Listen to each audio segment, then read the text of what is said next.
Arūnijau, kada susidomėjai filosofija ir gyvenimo prasmės klausimais? Labai geras klausimas. Kažkur tai apie 12 metų man buvo.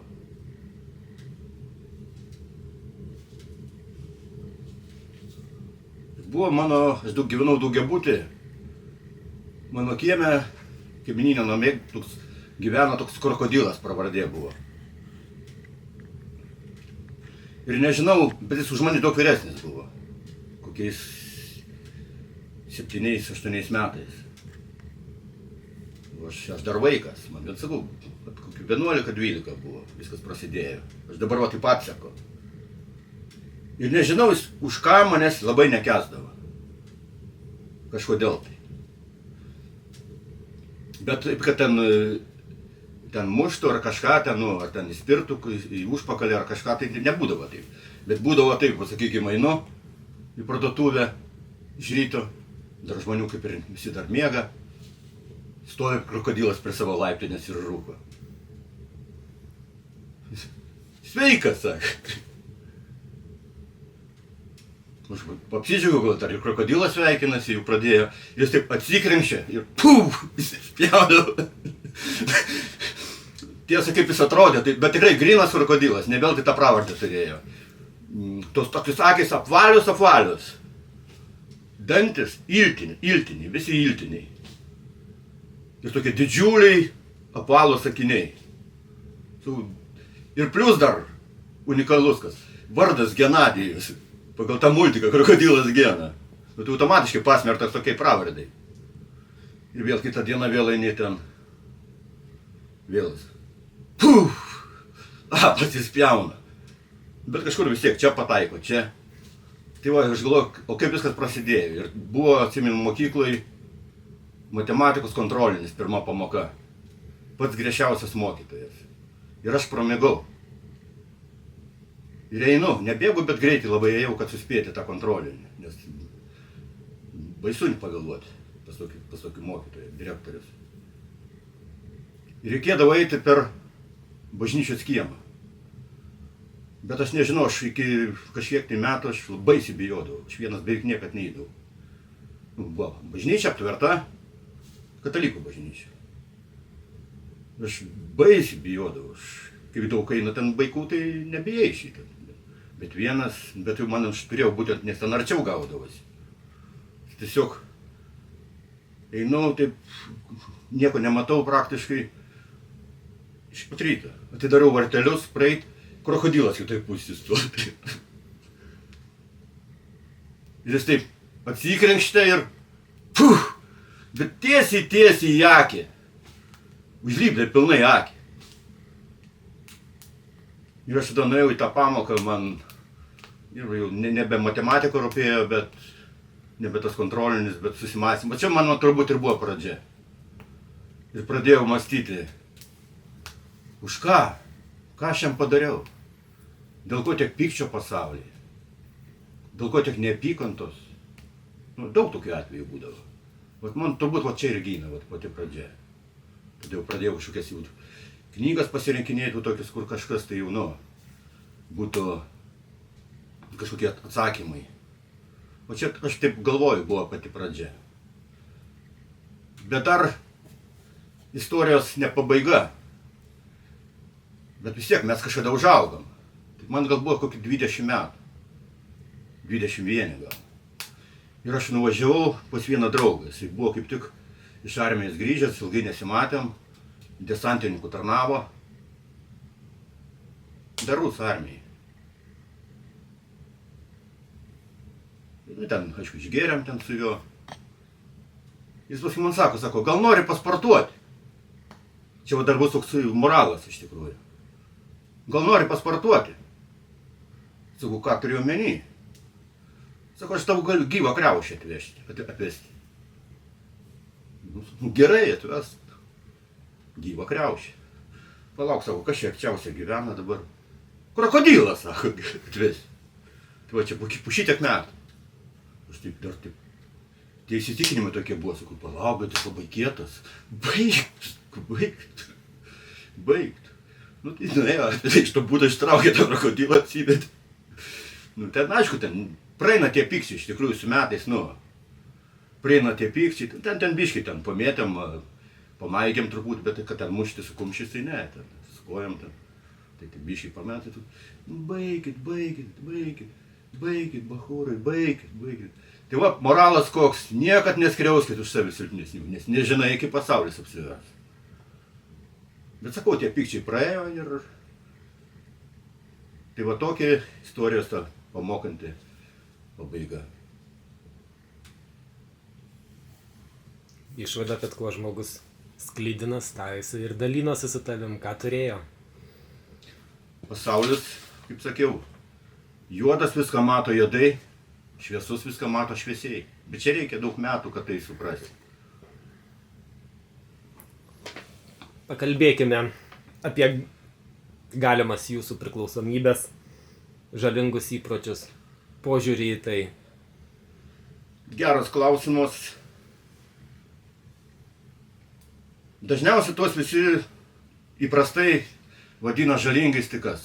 Rūkymas, narkotikai ir alkoholis. Nu, dažniausiai tai klasika. Bet yra labai daug. Pavydas. Aš taip visai kitaip mąstau. Pavydas, pinigo troškimas, beribis, pyktis, intrigos visokios, barniai, širdies netyrumas, blogumas, įvairiausių tų priklausomybė. Ja. Ir sakau, aš dabar kuo labiau, tuo labiau suprantu, niekur nebeskubėdamas, man visą atrodė, kad chaosas, pasaulis tai chaosas. Aš dabar matau, kad viskas yra kryptingai, dėsningai, ir sistemingai viskas vykdoma. Kad yra kažkurėjas, viskas apgalvota yra, suplanuota, jokio atsitiktinumo nėra, aš taip galvoju. Ir pamenu, dar visai jaunas buvau, tik ganėtinai ir to alkoholio daug vartojau ir rūkydavau, gal kokius po 3-4 pakelius.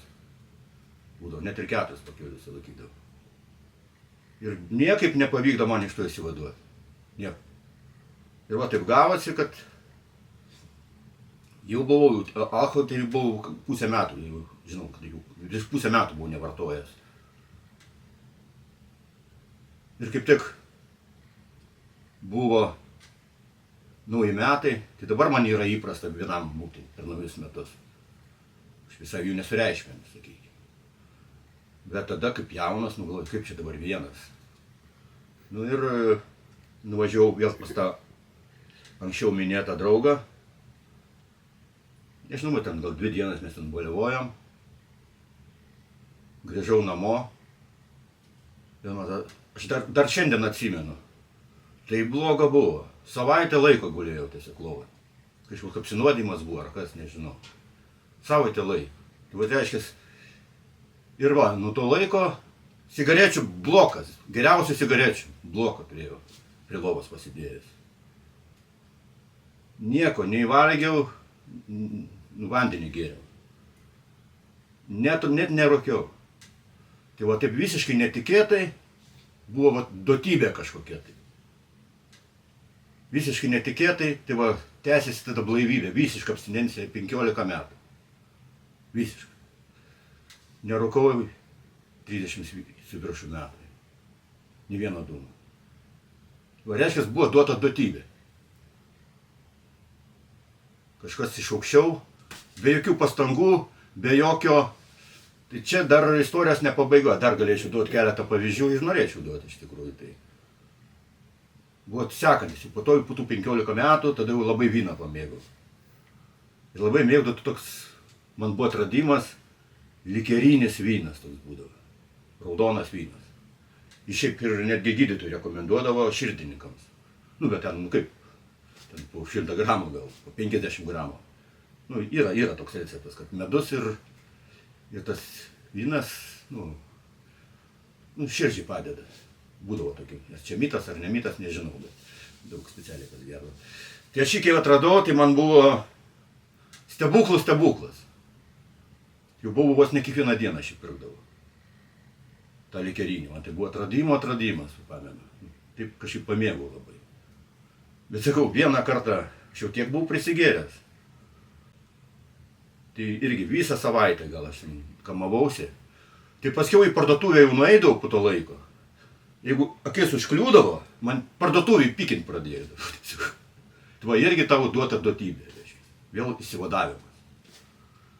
Čia panašiai yra, gal ką žino, Niko Kazantzakis, yra nuostabi knyga Graikas Zorba. Jis jam kažkaip panašiai pasakoja, aš dabar detaliai neatsiminsiu, bet sako, aš beprotą, sako, paauglystį mėgau vyšnės. Sako, negalėdavau pro medį praeiti vyšnį. Bet jų, kaip ir negalėjau gauti. Daug. Ir dabar ten nežinau, ar jis tenais ar pavogė, ar nusipirko, kad ten visą kibirą, sako. Atsisėdavo ant griovio krašto ir visą tą kibirą suvalgiau. Sako, pušiai dieną į vynagės negaliu žiūrėti. Oi, tais, į vyšnės negaliu pušiai dieną. Tai reiškia, yra, matai, toks išgyjimas per tą perteklių, tiesiog tu supranti, kad ir dar vieną noriu, irgi priklausomybę turėjau 20 metų. Tai čefyra, kas nežino, tai labai labai stipri arbata. Būdavo puodelis vaikičia arbatžolio ir tik tais ten šiek tiek 100 gramų vandens.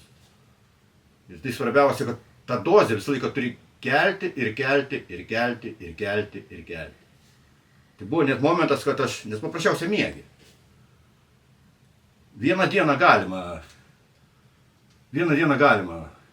jeigu vieną dieną negavom, tai dar nieko. Antrą dieną dar irgi, bet jau trečią dieną viskas. Tik mėgoti. Jau apie kažkokią veiklą, apie darbą jau nieko. Tad arba turi didinti tą dozę nuolatos. Iki beprotiškų dozę. Tai buvo momentas, kad išgerdavau tą beveik pakelį, tą, kiek ten, 200 gramų kavos ir dar ant viršaus energetinius gėrimus gerdavau. Ir kiek bandžiau įsivaduoti, neįmanoma. Arba turi tiesiog nieko neveikti. Mano, sakau, gyvenime yra tokie etapai, kur aš per dieną miegodavau kartais per parą 1 valandą, 2 valandas.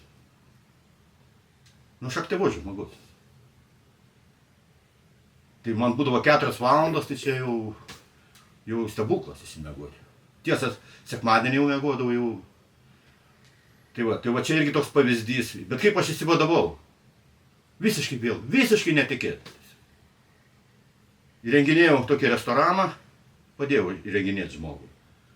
Ir ten turėjo būti atidarimas, tokia diena, sako, ar suspėsim padaryti, per 2 savaitės. Sakau, teoriškai, kaip ir neįmanoma, bet pabandyti galima. Ir aš tiek skubėjau, kad aš net neturėjau laiko tos arbatos, to čefyro įsivėti. Visiškai netikėtai. Po 20 metų priklausomybės. Tai va dabar jau gal kokį 5 metai nevartoju.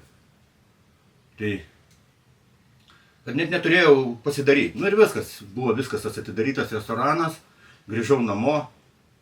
Ką daugiau, reikia atsipalaiduoti, to čefyro įsivėti. Pradėjau jau jį gamintis ir pagalvojau. Palauk, aš 2 savaitės iškentėjau. Bereikia man pradėti. Čiagi galimybė yra įsivaduoti. Tai va, šiai dienai 5 metai. Gal ir daugiau, gal kokie jau 7, gal. Ne, 6, nežinau, bet jau daug. Va, toks visiškai dovana. Ir dar vieną noriu apie pinigų. Čia grynai iš vaikystės. Va, dažnai būna, kaip sensti, man net mama sakydavo, kad, sako, užmirštu, ar šiandien tabletės gėriau, čia labai daug kas patiria su amžiumi. Bet, sako, netikėtai pradedu atsiminti, 3 metų veikiau, 4, 2 netgi. Tai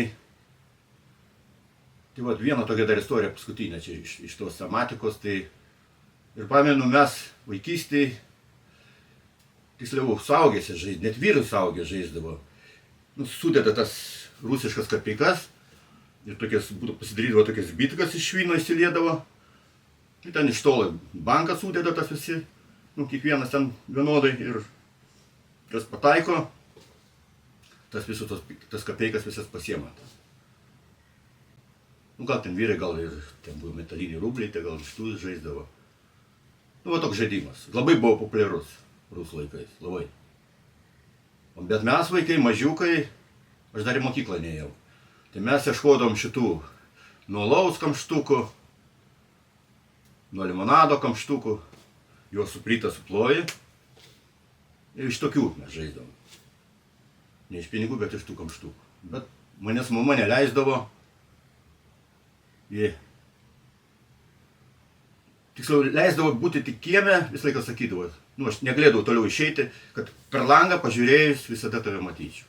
Už dėl to aš labai mažai ir turėjau, mažiausiai iš visų. O kiti išeidavo kažkur, nu, prisirankydavo miestą. O aš ten kažkur po laiptinėm, ten kažkur ten ieškiu, pasilenkęs ant kelių, ten gal kažką rasiu kažkokį. Nu, kaip daugiabučiai. Ir atsiuntate, nešuosi tokį mažiuką, tiksliau tokia darbinė pirštinė, ten susidėjęs aš juos į tą pirštinę. Vasara buvo, ten trumpos kelnytės. Ir vienas draugas prieina, bendramžis. Sako, žinau tokią vietą, kur jų tiek daug yra. Patikėk. Ir man iš karto taip, bet sako, reiks išeiti. Nu, biškį į miestą, toliau. Ir man taip iš karto vaikui tokia fantazija, kad, nu, aš tą krūvą gal va tokią įsivaizdavau, krūvelę. Nu, daug, jau čia labai daug. Mano vaizduotė išnešė. Ir ten buvo tokia alūdė, arklydė vadindavo. Nu, nuėjom prie tos arklydės ir ten, nežinau, kokie 3 sunkvežimiai gal tų. Kokie 3 sunkvežimiai, ten metų metais matyt, mes tai vieną krūvą, tie visi iš tos alūdės, tie kamštukai. Ir aš iš pradžių puoliau ant kelių tiesiog rinktis, bele kokias. Paskiau jau tik tas visas išmečių, pradėjau pačias gražiausias rinkti, jau naujausias. Ir žinot, ką galiausiai padariau? Vat vėl išsilaisvinimas, išsivadavimas. Aš tiesiog išmečiau netgi tai, ką turėjau. Netgi ką su savim buvo atsinešęs. Viską išmečiau, tokių niekada aš jau nebežaidžiu to žaidimų. Nes paprasčiausiai prasmės nebėra. Aš 3 sunkvežimius turiu kamštukų. Ką man žaisti? Aš iš to taip po šią dieną nelabai suprantu žmonių, kurie nori baisiai daug pinigų turėti. Aš, pavyzdžiui, nesuprantu, yra daug įdomesnių dalykų pasaulyje. Nu, aš kalbu jų apie milžiniškas sumas. Aš tikrai nesuprantu šito. Yra daug įdomiau ką veikti. Kas yra baimė? Istorija iš savo patirties. Gal iš vaikystės kažką papasakosi. Iš ankstyvos vaikystės. Kaip ir minėjau anksčiau, kad į senatvę žmogus pradeda atsiminti vaikystę. Labai keistas dalykas. Bet užmiršta, ką šiandien darė ir ką reikia padaryti. Aš praktiškai sunku to patikėti, bet kai kurios epizodus netgi nuo 2 metukų atsimenu. Tai va, visa šita istorija prasidėjo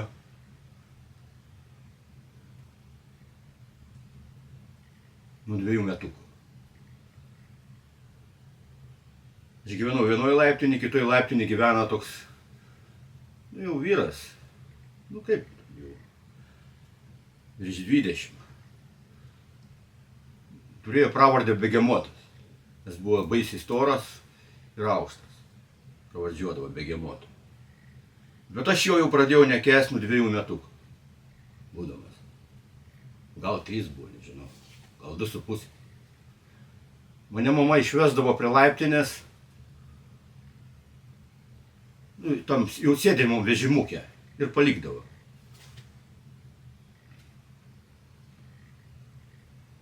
O nes nebuvo nei tų pedofilų, nieko. Buvo galima vaikus palikinėti. O Begemotas, jis turėjo, tą vadindavo parpaliais.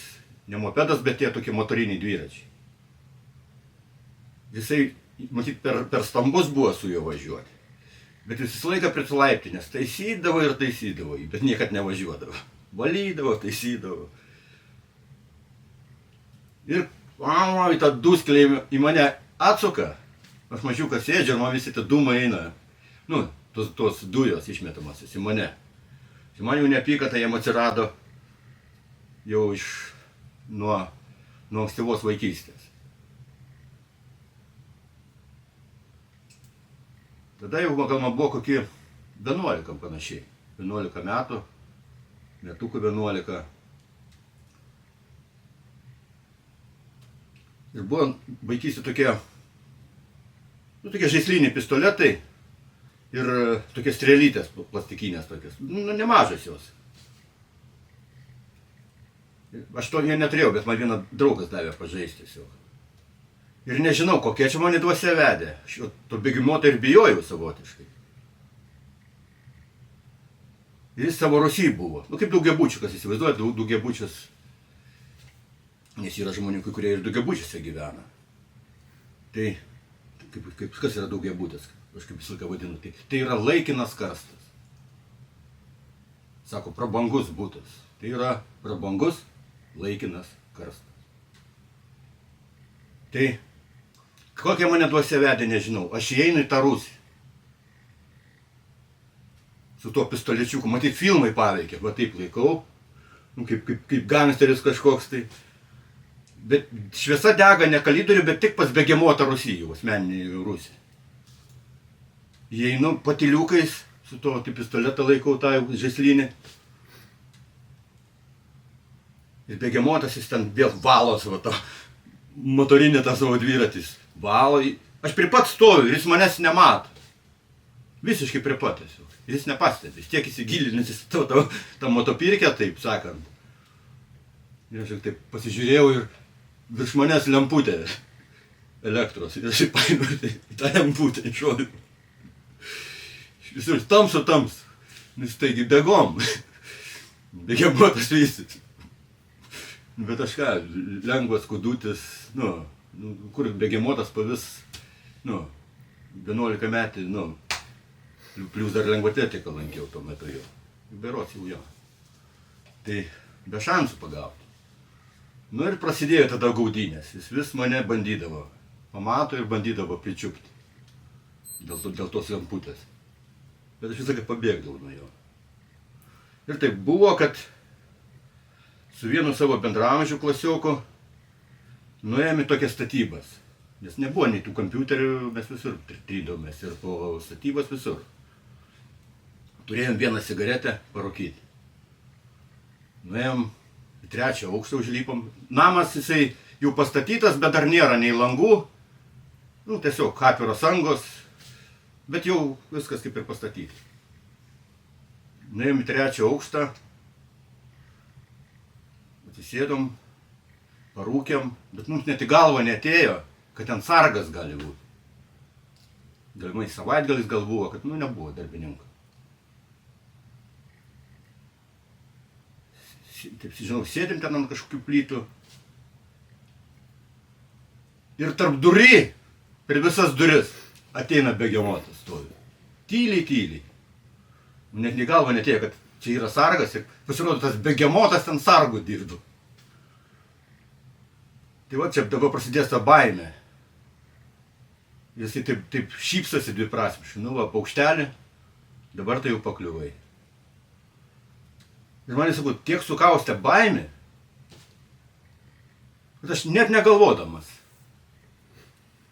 Per visą kambarį perbėgau, dar buvo toks staliukas prie lango padėtas. Net praradau iš vis nuovoką.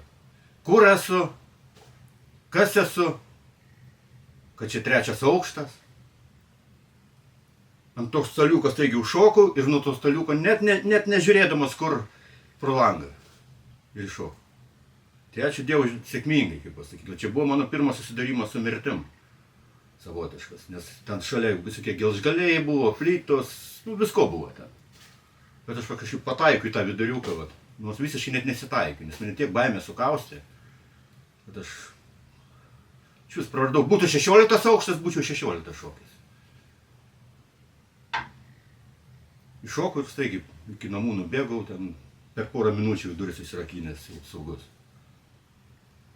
Tai ką noriu pasakyti, kad baimė jinai sukausta, jinai neveda, jinai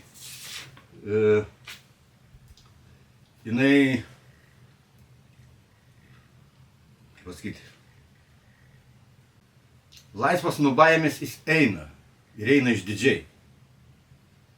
O baimė jinai veja. Baimė veja. Nes dauguma ir visų sistemų yra paremta ant baimės. Kad valdyti žmonės per baimę. Tai vienas iš esmių, sakykime. Tai va, norėjau tik tiek ir pasakyti, kad man tada labai pasisekė, kad aš labai sėkmingai nukritau. Nieko nesusilaužiau, nieko. Lengvas labai buvau, labai kūdas buvau vaikystėje. Taip lengvai kažkaip nušokau. Ir, ką čia galima tik pasakyti, kaip Jėzus Kristus sakė. Visur pabrėžiama. Visi švento rašto žodžiai, sakykime, netgi prasideda. Ramybė jums. Ramybė jums. Tiesiog nebijokit. Tikėkit ir nebijokit. Nebijokit apskritai. Pradėti kažką daryti. Nebijokit suklysti netgi. Vienas iš didžių žmonių yra pasakęs, kai kurie iš baimės suklysti nieko nedaro, bet tai ir yra jų pati didžiausia klaida. Arūnijau, kas yra geriau? Ar geras priešas, ar blogas draugas? Geras klausimas. Yra toks labai geras posakis, man ir labai patikęs. Į žvalgybą galima eiti ir su priešu, jeigu jis yra tavo draugas. Bet toks mano atsakymas.